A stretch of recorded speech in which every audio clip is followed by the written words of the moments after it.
we are going to briefly discuss a relatively simple way of factoring. I always hoped that when I was a student, I always hoped that this particular kind of factoring would be on the test because it was so easy most of the time.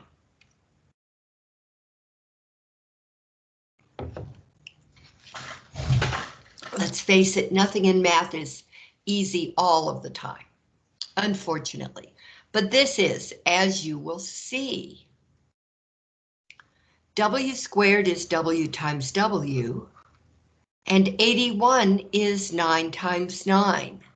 We call 81 a perfect square because its square root is 9. In fact, the square root of W squared is W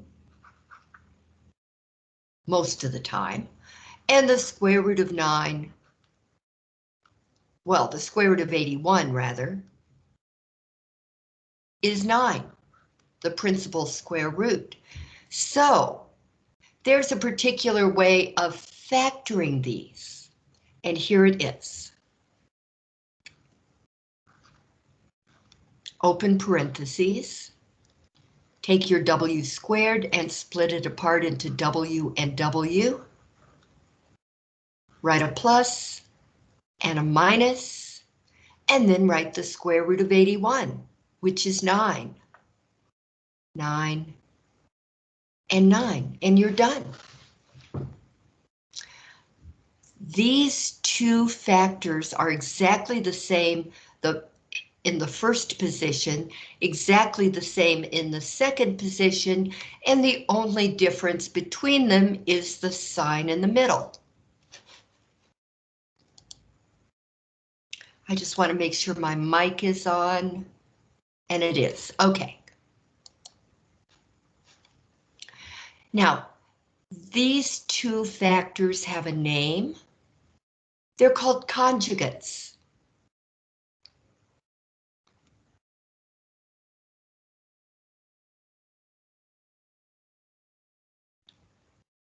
Which in Latin means play together. Isn't that sweet? Yes, they are playing together. Okay, so what you do when you have something that you, at least one of the factors that you know for sure is a perfect square, check out the other factor when you've got a minus between them, because this is called the difference of squares, which means you're minusing. Now, it is very interesting. Here's something else about this first problem, W squared minus 81. Even though W squared minus 81 can be factored,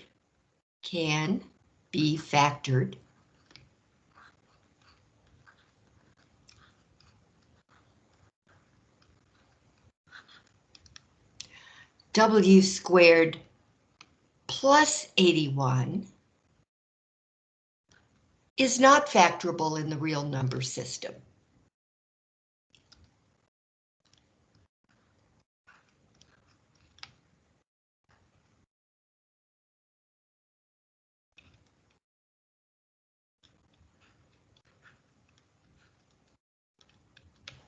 So you'll almost always eventually run into a trick problem. You know, like, okay, all right, do the problem. You're on a test, start doing the problems, do them as fast as you can. You get to W squared plus 81, you say it equals W plus 9 times W minus 9, and it ends up being wrong because W squared plus 81 is not factorable in the real number system. Okay. Now let's go to this one. Let me make my P a little less long. Okay. Now, A squared P squared is the same thing as A times P squared. And 9 is 3 squared. So very simply, this can be factored by the difference of perfect squares because this is a perfect square and this is a perfect square. So the answer is AP plus 3 times AP minus 3. And you're done. That's all there is to it.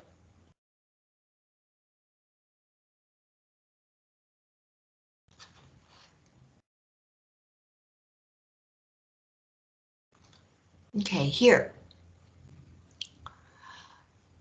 Don't do anything until you factor by a greatest common factor. Both of these terms have V's in them. V to the third power is V times V times V, and this is V to the 1 power, which is just V. So both of these terms contain a V. I'm going to pull it out to the front. V times 81 V squared minus 100. Well, 81 V squared, let's do this. 81 V squared is 9V squared, and 100 is 10 squared. So don't forget the V you already pulled out. This is going to factor into 9V plus 10 times 9V minus 10. And there you have that.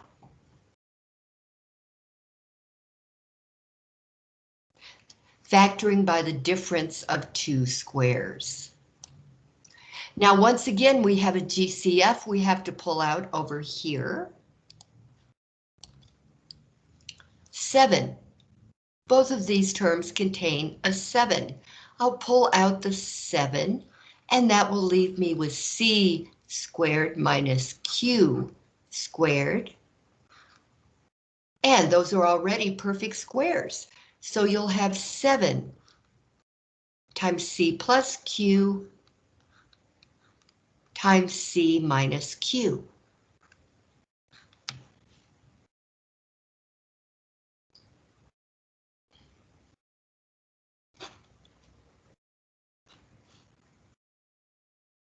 And sometimes they get tricky. Yes, they do. Check this out. This isn't a square, or is it? Actually, note, let me change color. X to the 4th equals x squared squared. And y to the 4th equals y squared squared. So we actually do have perfect squares over here, but it's much more tricky than a normal problem. I'm going to rewrite this as x squared squared minus y squared squared. So this is going to give me x squared plus y squared times x squared minus y squared. This is not factorable. There's no way of factoring that's called the sum of two squares. There is, though, factoring by the difference of two squares. And look at your second factor here. That second factor is still factorable. This factors as x plus y times x minus y. So bring down your first factor here. This is not factorable. Your answer is x squared plus y squared in parentheses times parentheses x squared x plus y times parentheses x minus y. So you actually have three factors here. So again, since x to the fourth is x squared squared, and y to the fourth is y squared squared, this is the difference of two squares. So we can factor it. X squared plus y squared times x squared minus y squared. But x squared minus y squared is factorable by the difference of two squares. So it is going to go on and be factored right here. X squared minus y squared equals x plus y times x minus y. So your total answer contains three factors. X squared plus y squared times x plus y times x minus y. Now we're going to have something very similar, but a little nastier here in this last problem. First, you've got a GCF. So even though 4 is a perfect square, we've got to factor it out. That's just the rules.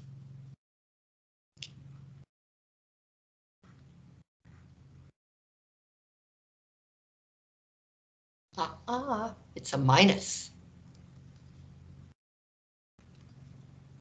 Minus y to the 8. It's not much of an 8, is it? It looks more like a glob.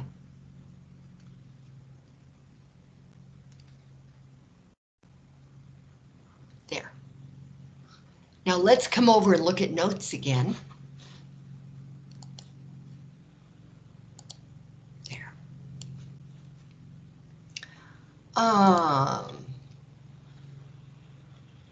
X to the 8 equals x to the fourth squared.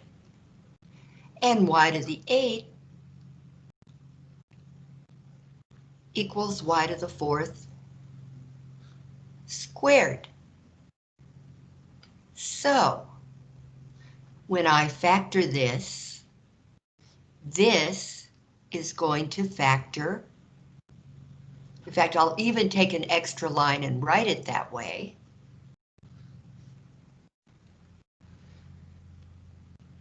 Four times x to the fourth squared minus y to the fourth squared. So this factors, still got your 4 there. This factors, for the moment, into x to the fourth plus y to the fourth times x to the fourth minus y to the fourth. But we just factored x to the fourth minus y to the fourth. And it equals x squared plus y squared times x plus y times x minus y. So this is going to equal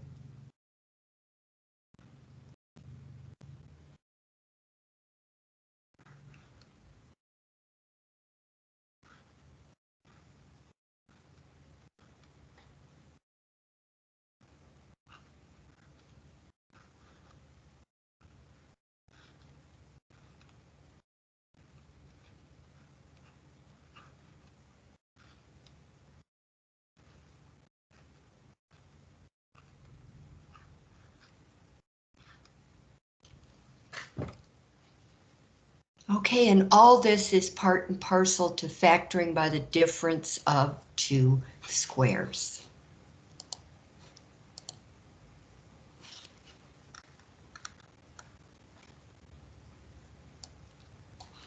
Okay, so your basic simple problems of perfect square minus perfect square, they always follow this rule, and you do have a formula. For those who like formulas. Some people like formulas, some people don't.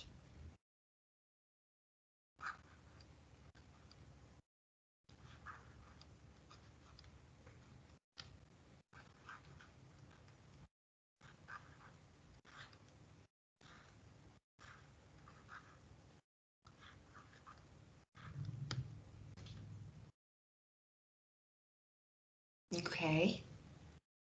Now there are other formulas. You could spend all day memorizing formulas.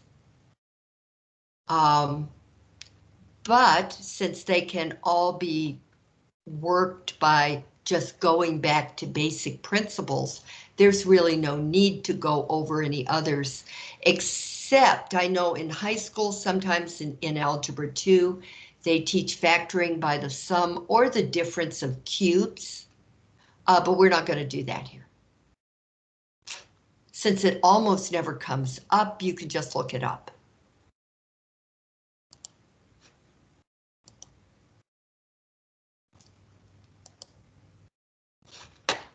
Okay, that was factoring by the difference of two squares, and all it is following a pattern.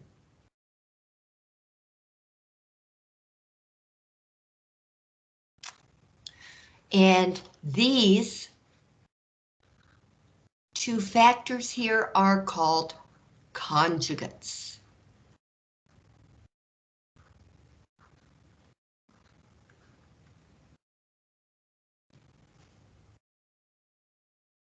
Comes from the same root as conjugal, which makes it a little more interesting in everyday life.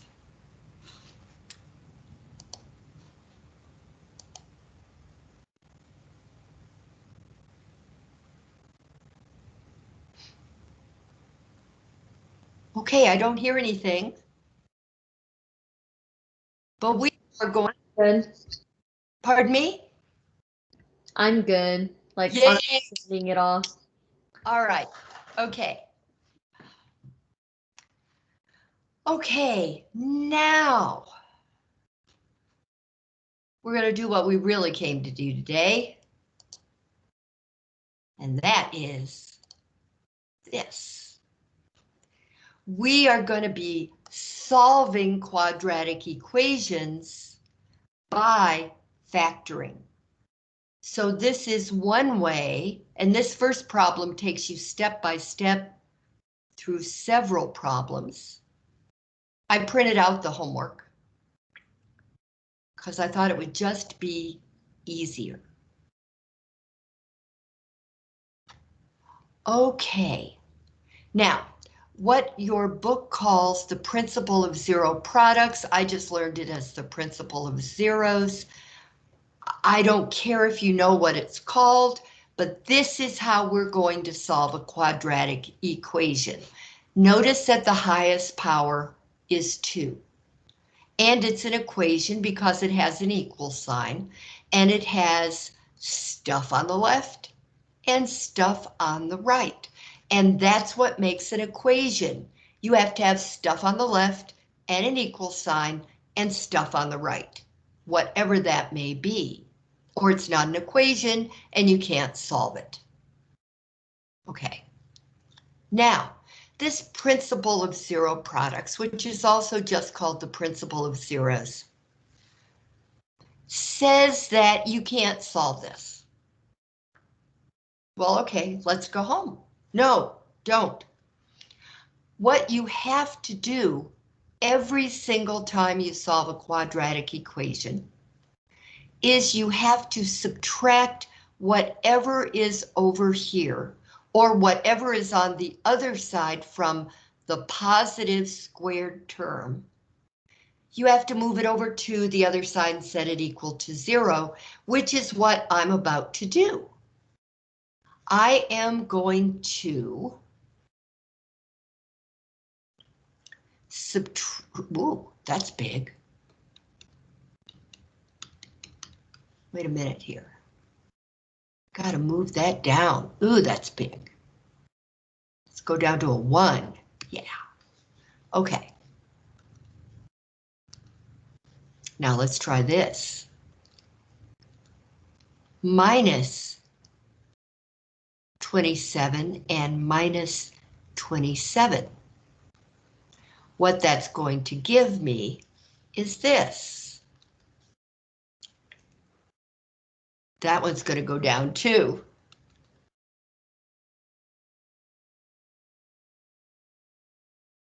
Okay. Okay.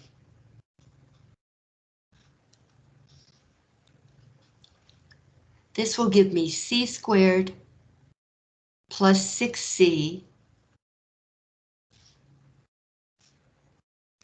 Try that again. Squared plus 6c, they were already over here, minus 27 equals 0. Now I can solve this quadratic equation. You must start like that. Unless you're solving, if any of you have studied I'll think of the word in a minute. Anyway, when you're solving by factoring, this is what you have to do. C squared plus 6c minus 27 equals 0. Now notice how lucky we are. There's a 1 in front of the squared term. And what we said yesterday was when you have a 1 in front of the squared variable, I should say, then all we have to do is factor this number on the end, which is negative 27. So negative 27 will factor into 1 times negative 27, or negative 1 times positive 27. 3 times negative 9, or negative 3 times positive 9. Or, is there anything else? 1 times 27 and 3 times 9. That's it.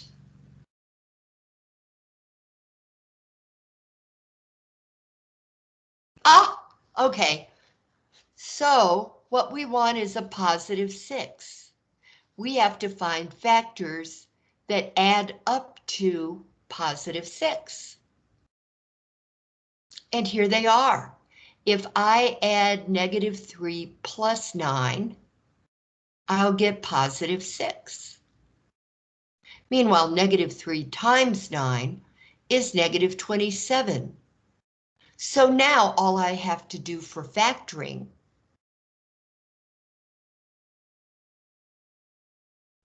is this.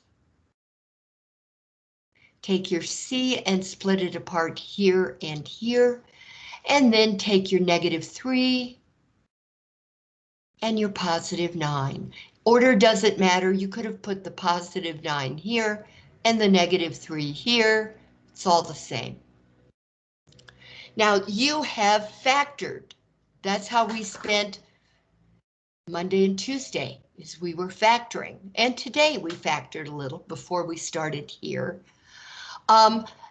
How to use factoring to solve a quadratic equation, you do the following. Draw a line between the two factors. Set each factor equal to 0.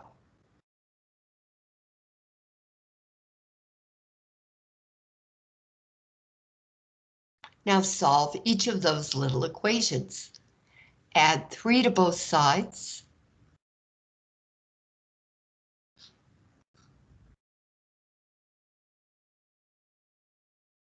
Subtract 9 from both sides.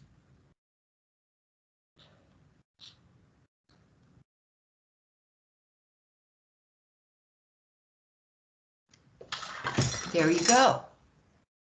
This has 2 answers, 2 solutions. There are 2 solutions to this quadratic equation, and most of the time you're going to have 2 solutions. Just like when you're solving linear equations, you get 1 solution. Well, when you're solving quadratic equations, most of the time you're going to get 2 solutions. When you solve a cubic, you get 3 solutions. It can be wild.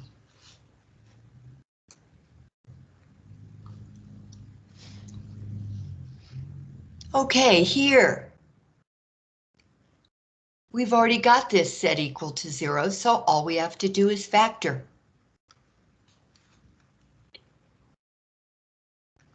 I'm going to factor 4, positive 4, into its factors, and I need factors that will add up to 4. Well, you can kind of do this in your head. 4 is 2 times 2. And 2 plus 2 equals 4.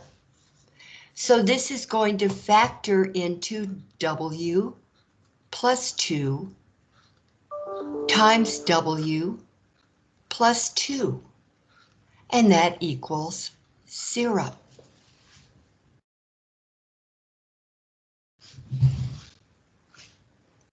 Now, I'm going to set each factor equal to 0. W plus 2 equals 0, and W plus 2 equals 0. Now, perhaps you've noticed we're going to get the same answer.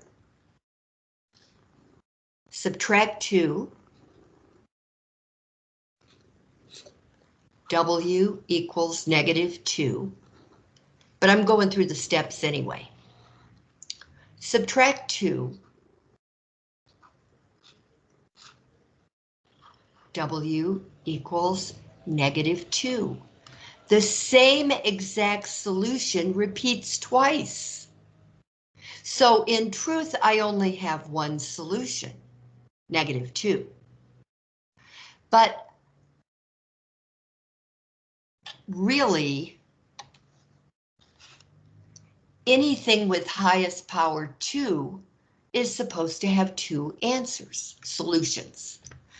And any equation with highest power 3 is supposed to have 3 solutions. And any equation with highest power 4 is going to have 4 solutions. And one more time, any equation with highest power 5 is going to have 5 solutions. And it keeps going, actually. Whatever the highest power is, you're going to have that many solutions. So here I only have one solution, W is negative 2. I have to account for that discrepancy, and here it is. The solution is negative 2. W equals negative 2, but it occurs twice. So we say that, actually, let's say it the whole correct way.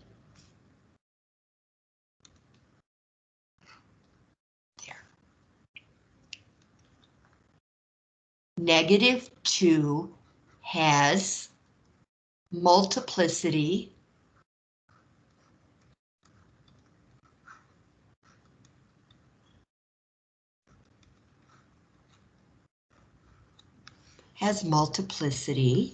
wait a minute, let me move this over to the right,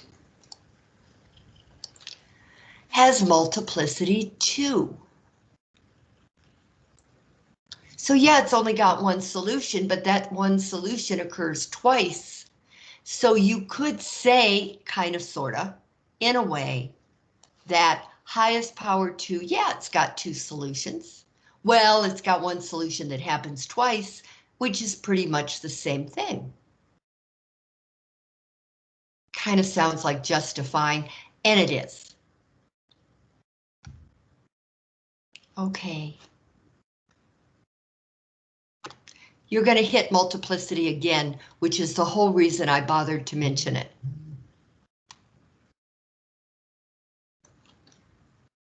Okay, so here's r squared plus 5 r equals 0. Notice there's no constant term over here. This is a binomial, but notice it's a binomial that does have a greatest common factor, r. So if I pull r out to the front, then the leftovers are going to be r plus 5. And now I have factored this. I set each factor equal to 0.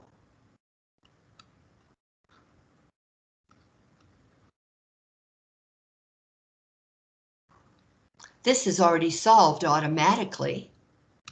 This I'm going to have to subtract 5 from both sides. So I will have r equals negative 5. My two solutions, if I want to put them in a blue answer box, are 0 and negative 5. Or if you want to put them in order, you don't have to. You could say negative 5 comma 0. It's all the same.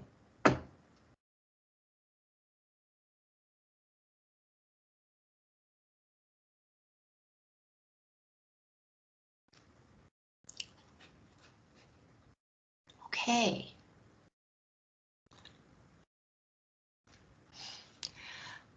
Here we have the difference of two perfect squares. V squared is V times V. 9 is 3 times 3. So these are both perfect squares. Whenever you have the difference of two perfect squares, you factor it by the difference of two squares.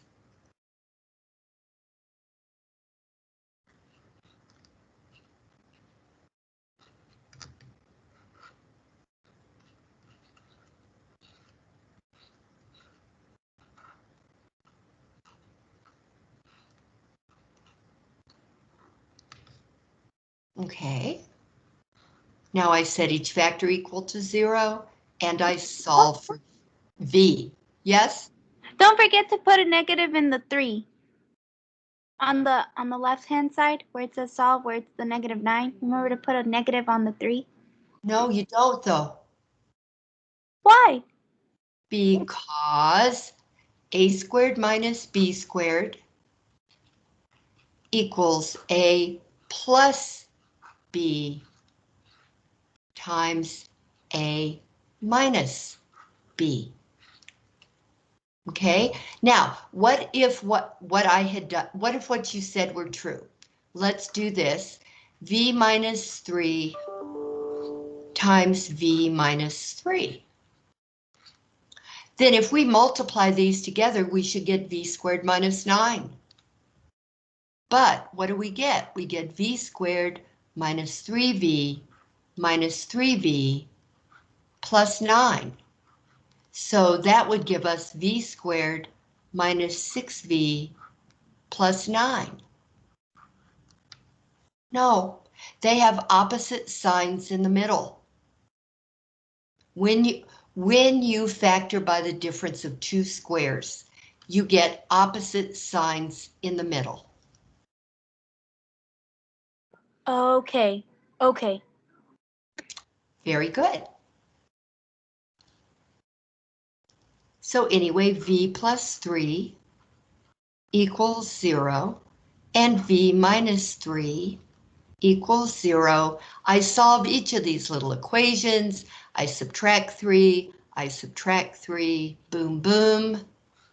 V equals negative 3, and add 3, boom. And I get V equals 3. So V equals negative 3, and V equals positive 3. And there's a particular way of writing that.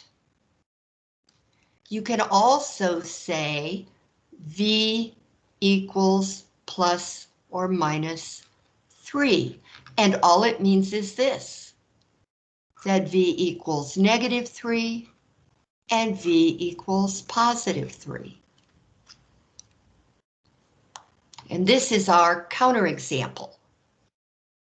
It's actually very important doing this. Counterexample.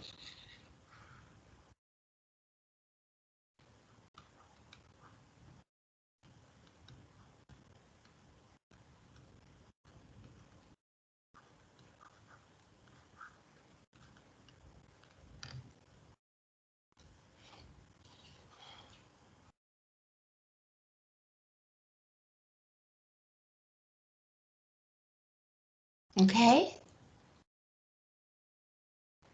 Okay.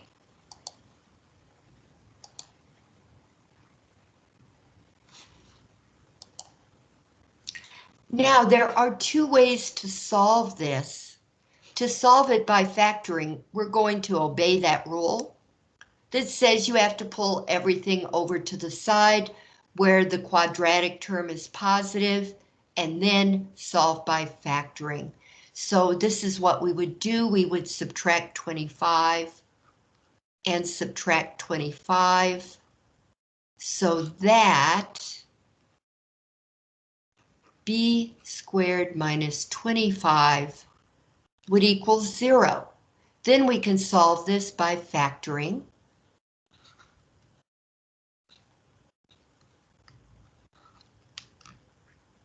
So this is b squared minus 5 squared. They're both perfect squares. And so the way I would factor these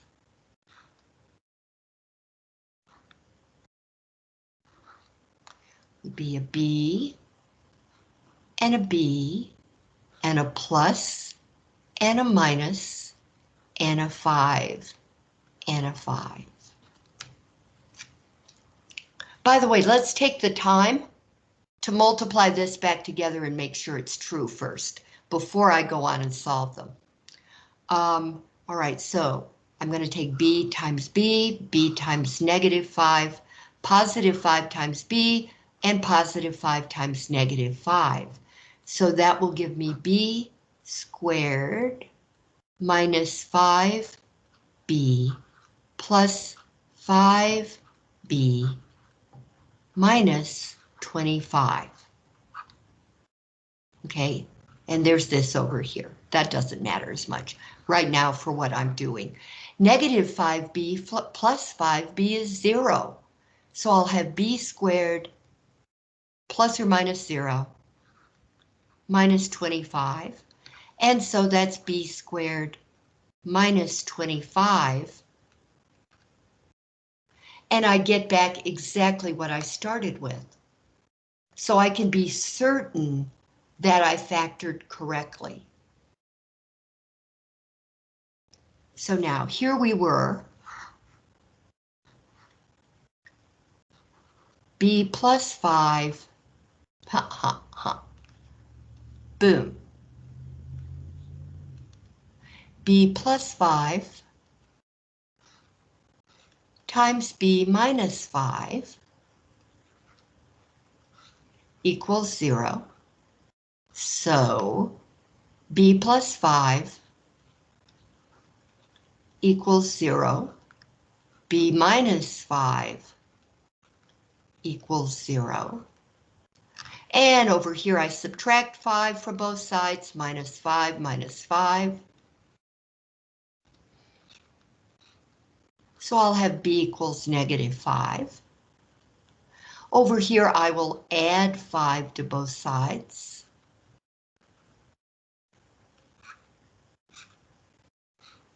Negative 5 plus 5 is 0, so I'll have b equals 0 plus 5, which is 5.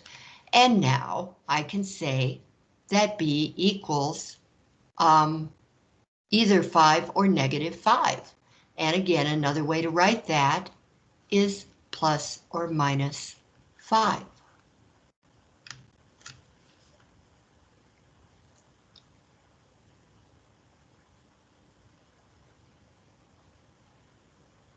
The other way to solve this, when you have one quadratic term equals a number, you can do this. There are your answers, by the way. I'll do it here. If I have b squared equals 25, then another way to do this is to take the square root of both sides. But when you do that, you have to put the plus or minus. That's a plus. That's a minus. The square root of 25.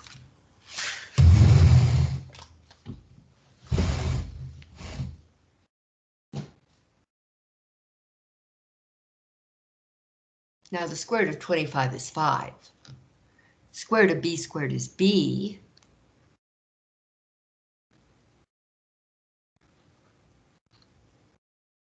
And so that is another way, called the square root principle, that we're going to go into in a couple of weeks, if that long.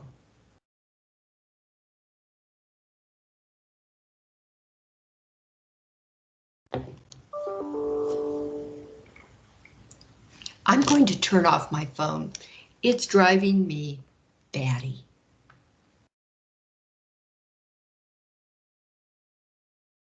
Oh, well, I could put it on moon mission, airplane, right? Or I could just say do not disturb. In other words, leave me alone. There's a committee among the faculty called the curriculum committee. And when they start going, they churn out proposal after proposal after proposal after proposal to everybody on the committee in their email. And it makes a noise. My phone makes a noise every time I get a new email. So sometimes I just have to shut it off. It's a way to survive, yeah, to survive company life. Oh dear, look at this. We did that yesterday. We're going to have to solve this by grouping, by the AC method, because look at this. There is no GCF over here. And yeah, there is no GCF, and the number in front of the squared variable is not 1. So there being no other way around it, let us declare that A is 3 and B is 22 and C is 35, and I have to multiply A times C, which will be 3 times 35, which will be 3 times 5 is 15, carry the 1, that's going to be 105. Okay, I am going to have to factor 105 into two factors that add up to 22. I don't look forward to that, but let's just do it. Okay, so 105. And it's positive, so I'm just going to do the positive ones right now. 1 times 105. No 2. I wonder if 3 will go into it. Yes, it will. Well, of course it will. 3 will go in 35 times. 4 won't go into it, but 5 will. 5 will go in 21 times. And 6, will 6 go in? I don't know. Time for the calculator. Calculator.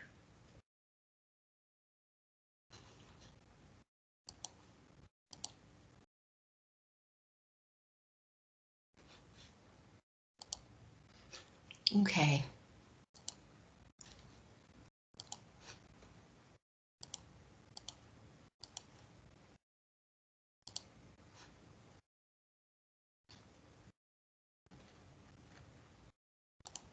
I'm rusty. I haven't done this in a while. Okay, now we're not dealing with negatives here since it's positive 22.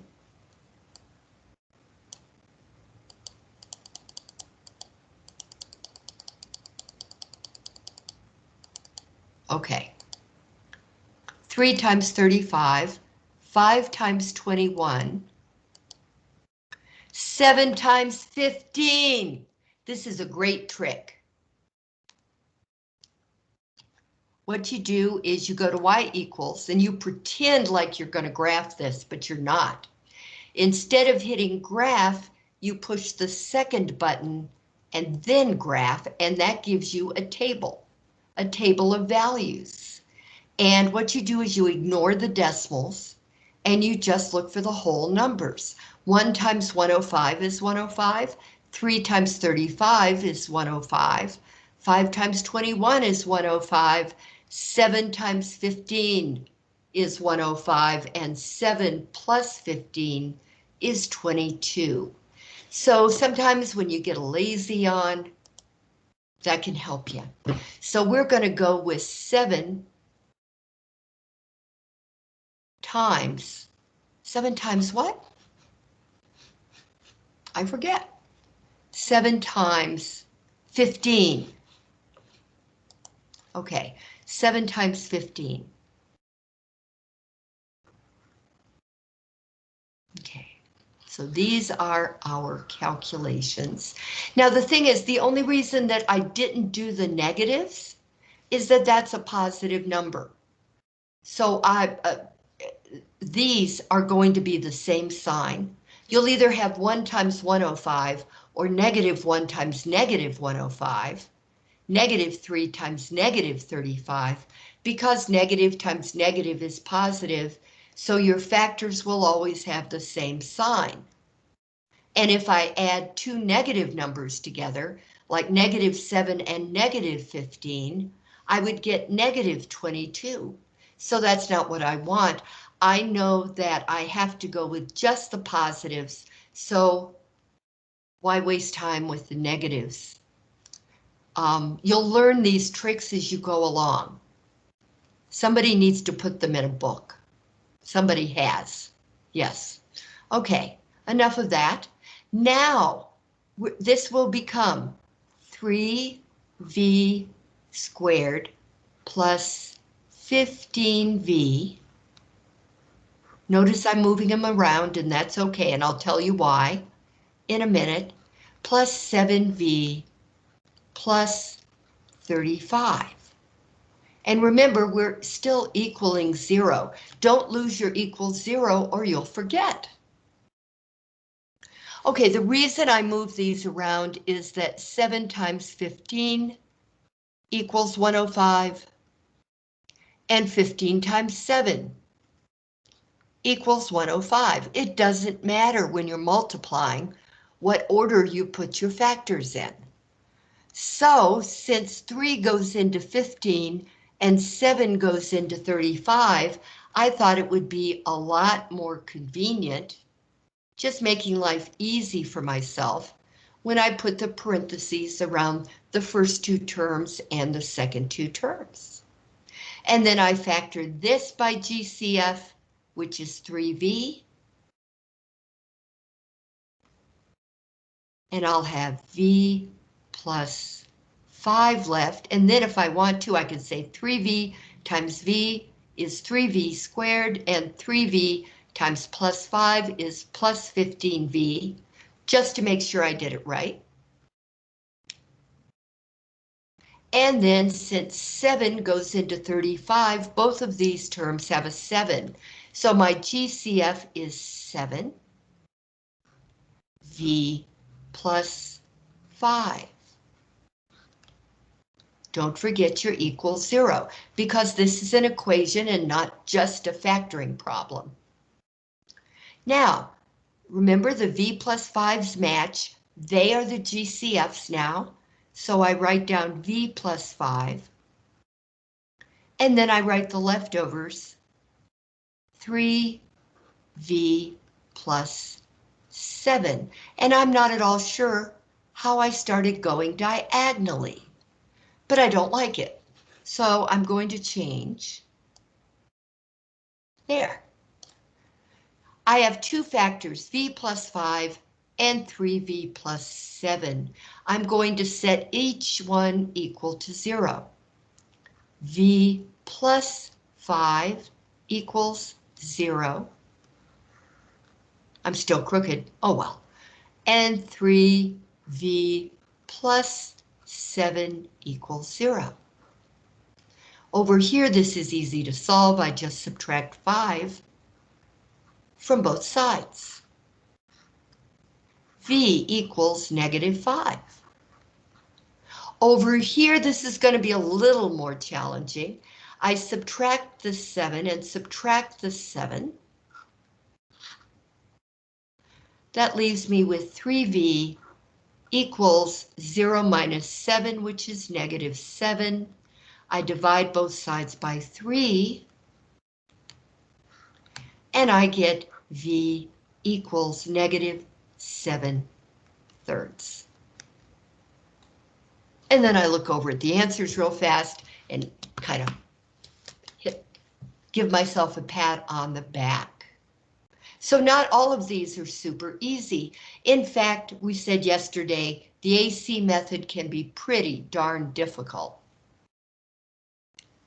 So that taking your AC number and dividing it by X and finding factors that way that add up to the middle number 22 in this case, that can save you a lot of time.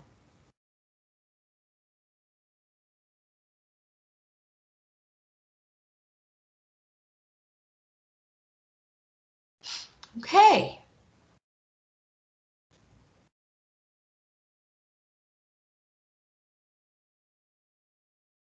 Okay, now I'm going to show you something a little bit different than what you've done before. We've got 7a squared minus 28 equals 0. 28 is 7 times 4, so this is 7 times a squared minus 4 times 7. I'm going to factor a 7 out of each term, factor out the positive 7, and then I'll have a squared minus 4. All right, so 7 times a squared minus 4 equals 0. Now that's just factoring by GCF, but now it's what we do with it that counts. This is an equation and not just an expression. You're not just factoring, you're actually solving. So you can, remember, you can do anything you want to both sides of the equation at the same time, as long as it's on different sides of the equal sign. Since this is a number, I could never do it to a variable. If this were A out here, I couldn't do it. But when it's a number, I can actually divide both sides by 7, and in doing that, I'm dividing out the GCF. You can only do that when you've got an equation. I'm left with a squared minus 4 equals 0. Which just happens to be the difference of two squares. A squared minus 4 is a squared minus 2 squared.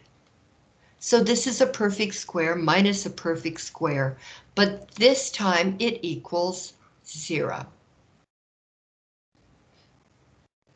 So I'll factor this by a plus 2.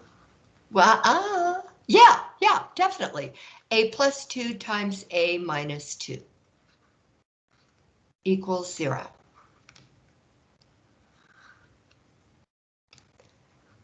A plus 2 equals 0. A minus 2 equals 0. Subtract 2, subtract 2. Boom.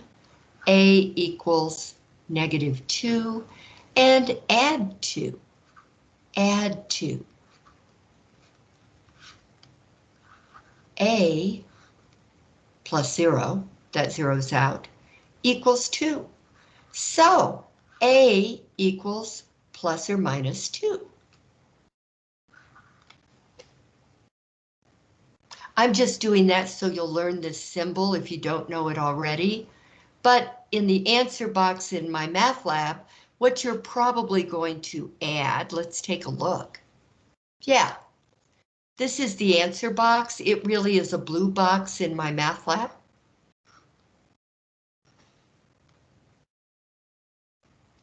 And you would put 2 comma negative 2 or negative 2 comma 2.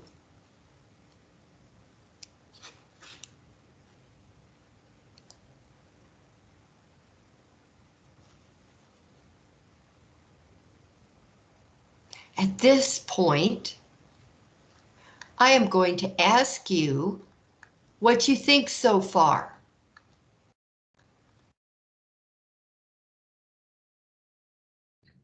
I think it's fairly easy, like the process of getting each answer. But sometimes, so we've been doing a lot of factoring, and you think, okay, which one could I do? And I think that's the only like part that takes the longest for me is trying to figure out, okay, what am I gonna do?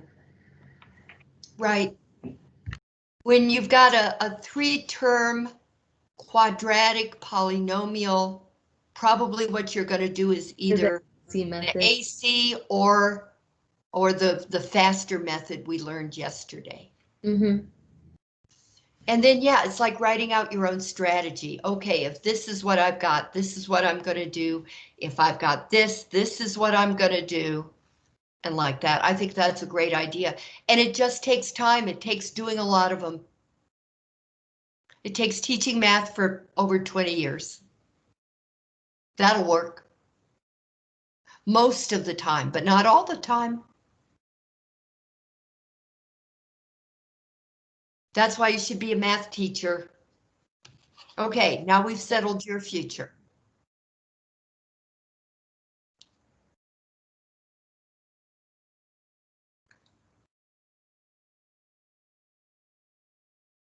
Okay, ready to go on? Yes. Yes, ma'am. Okay, well, when you've got something written like this, like number 9, there's a temptation to, well, 28 equals 4 times 7, and A goes into A, there's a temptation to divide both sides by 4A. And so that cancels out, leaving you with a 1. And this is going to be 7A. So 7A equals 1, A equals 1/7. It's really, really tempting, but it's so wrong.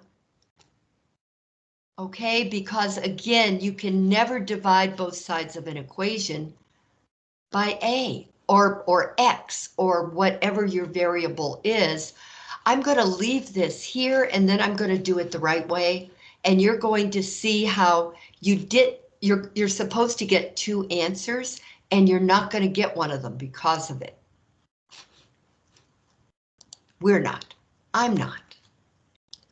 Okay, so here we go. Let's start over again. 28A squared equals 4A. I am not going to give in to temptation this time.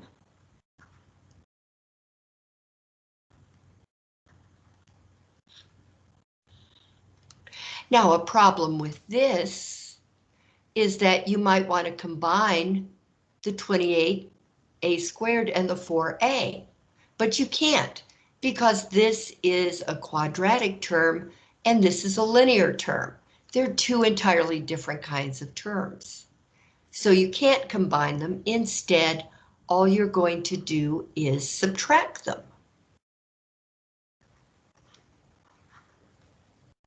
And 4a minus 4a is 0. So now I'm going to pull out a GCF. This is 4 times 7 times A, and this is 4 times A. Let's put a times 1. So clearly both of these terms have a 4 and an A, and a 4 and an A. So 4A is going to be your GCF, and then the leftovers are going to be 7A minus 1.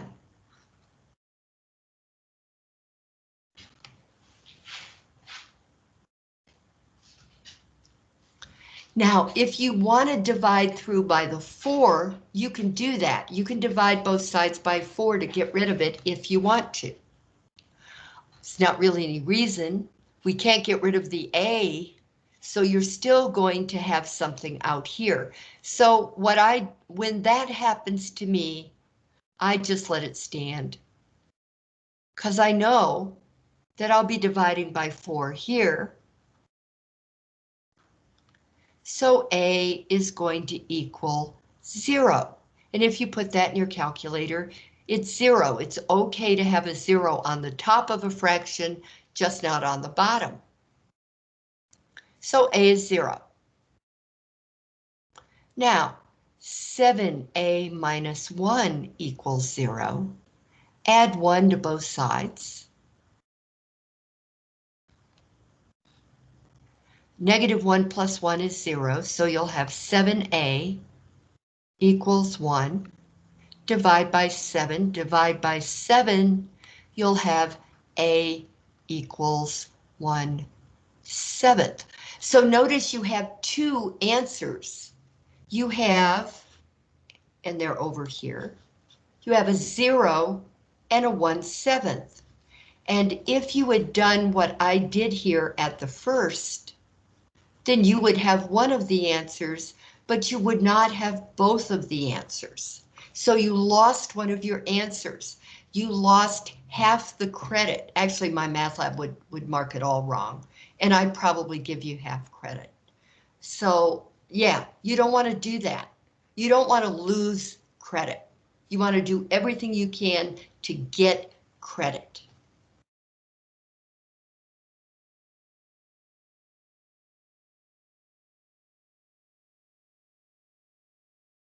Okay, now if that had just been a 4, no problem.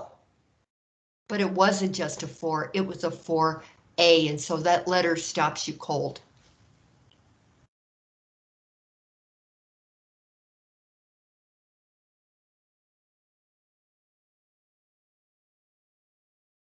Okay. Now one more, and this is going to be the hardest. We talked about use substitution yesterday. Well, we are going to do it again, and we have lots of space down here to do it. Notice what the answers are. You're going to have 4 answers. Why would you have 4 solutions to this equation? The answer is the highest power is 4. So you have to have 4 answers. But you're going to see that, well, we'll get to that when we get to it. So here I have what's called a quartic. This is a quartic equation, quartic. Q-U-A-R-T-I-C.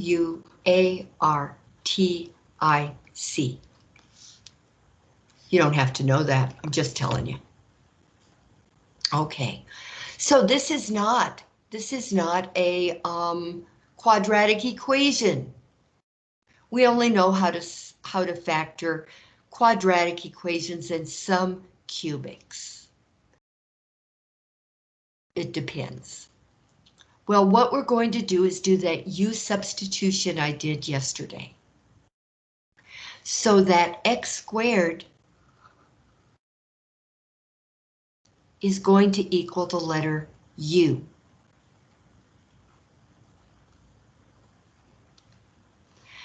And x to the fourth is going to equal U squared. Okay, so U squared equals x to the fourth.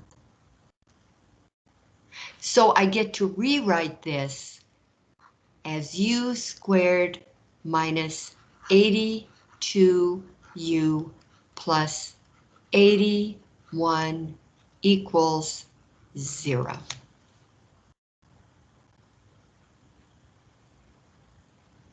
And now this could have been really hard, not really hard, but it could have been time consuming to find just the right factors to go in the middle or to use. Since this has a 1 in front of it, we could still use the shorter method. However, something happens that makes this easy, and it's this 81. Now, this is not the difference of two squares, so we're not going to be using 9 and 9. But we can use positive 81 equals negative 1 times negative 81. And that's true. Negative 1 times negative 81 is positive 81. And negative 1 plus negative 81 equals negative 82.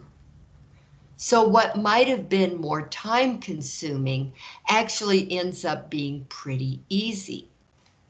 U squared minus 82U plus 81 it equals 0 is going to factor as U minus 1 minus 81.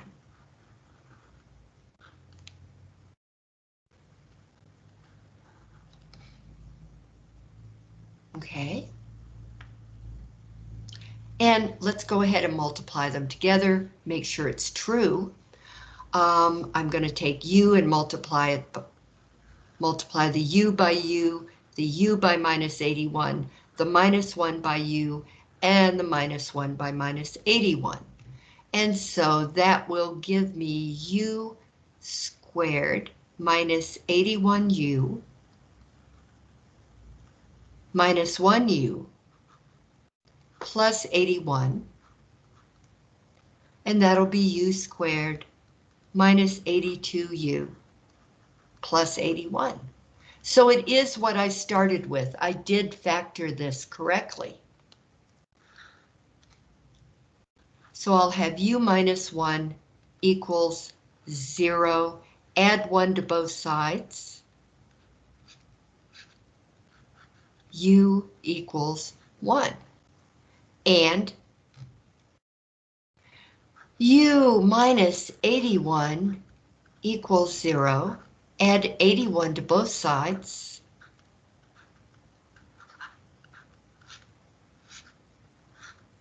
U equals 81. But before you run off and put the answers 1 and 81 in the answer box, you've got to remember that this equation is not looking for a U. It's not. It's looking for an X. So that totally messes up our plans. Now this is what I'm going to do. I have to remember that U equals X squared. So X squared equals 1, and X squared equals 81. Now, x squared, of course, is a perfect square. 1 is a perfect square. 81 is a perfect square. I'm going to use the method that's really called for here. I think they want you to solve by factoring.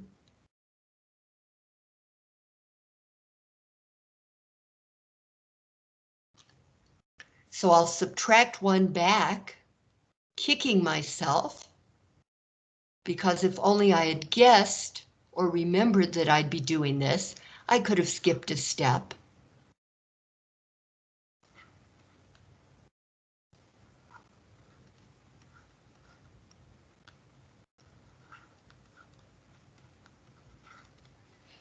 Okay.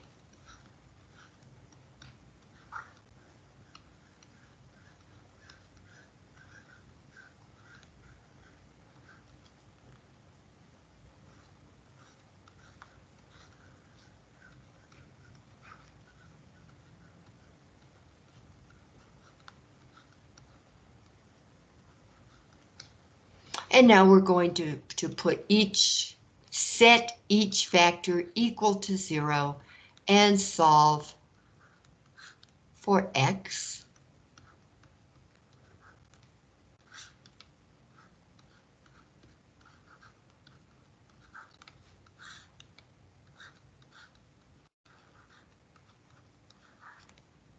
Okay, so we're going to subtract 1 from both sides. That'll get us x equals -1. We're going to add 1 to both sides, so x equals 1. We're going to subtract 9 from both sides, x equals -9. We're going to add 9 to both sides, so x equals 9. And so those are all 4 answers. And indeed, you saw them, I think, listed over here. Whoop, where'd they go? Where'd they go? Oh, there they are, hiding. Yeah, they're hiding. Okay. Blue answer box. You don't have to have them in that order. You could use just about any order as long as all of the solutions are listed.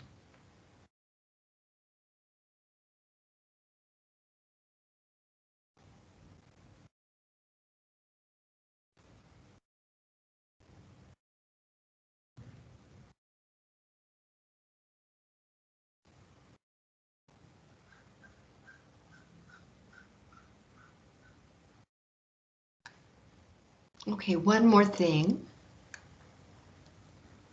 Yeah, let's go back to this, because that looks more normal at this point.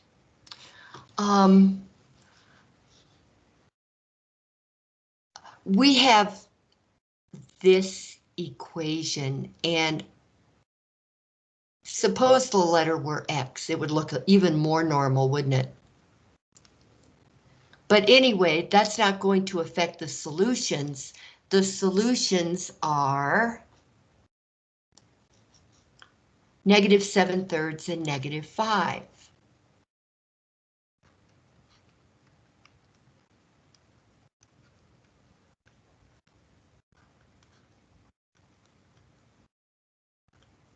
Now I'm going to show you something that is really interesting.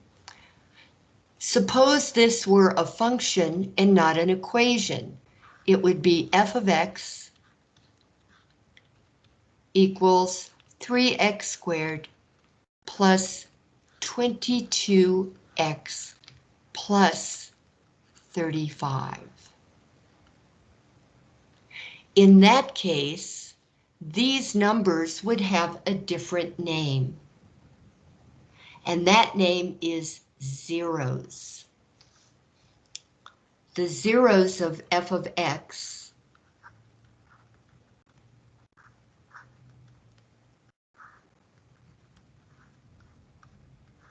are, need to move over a little bit, -7/3 and -5.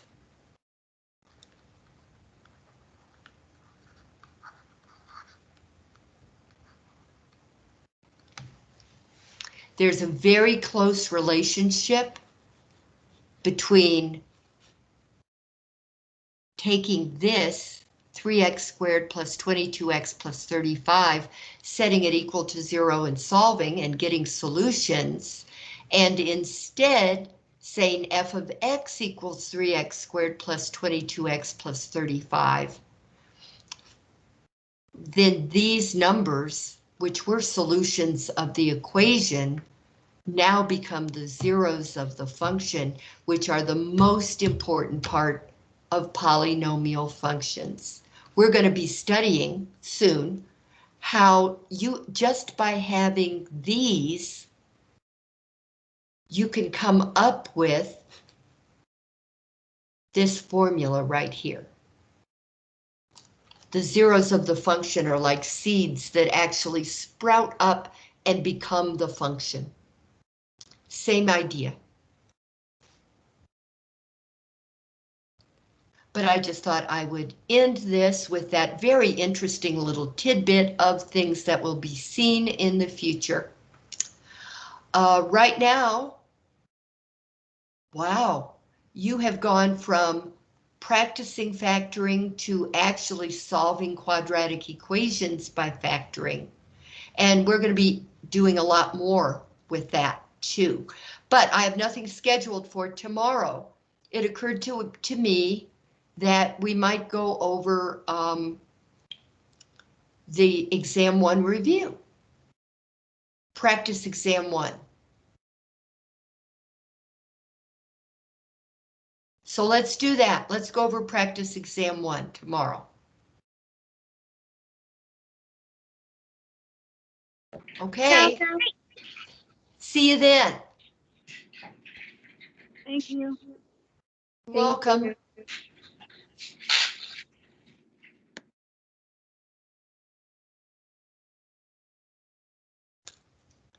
Miss Barbara, can Yes, you go ma'am. to the end of the equation that we just finished? Yes. Yay, awesome. I'm going to note that down. Okay.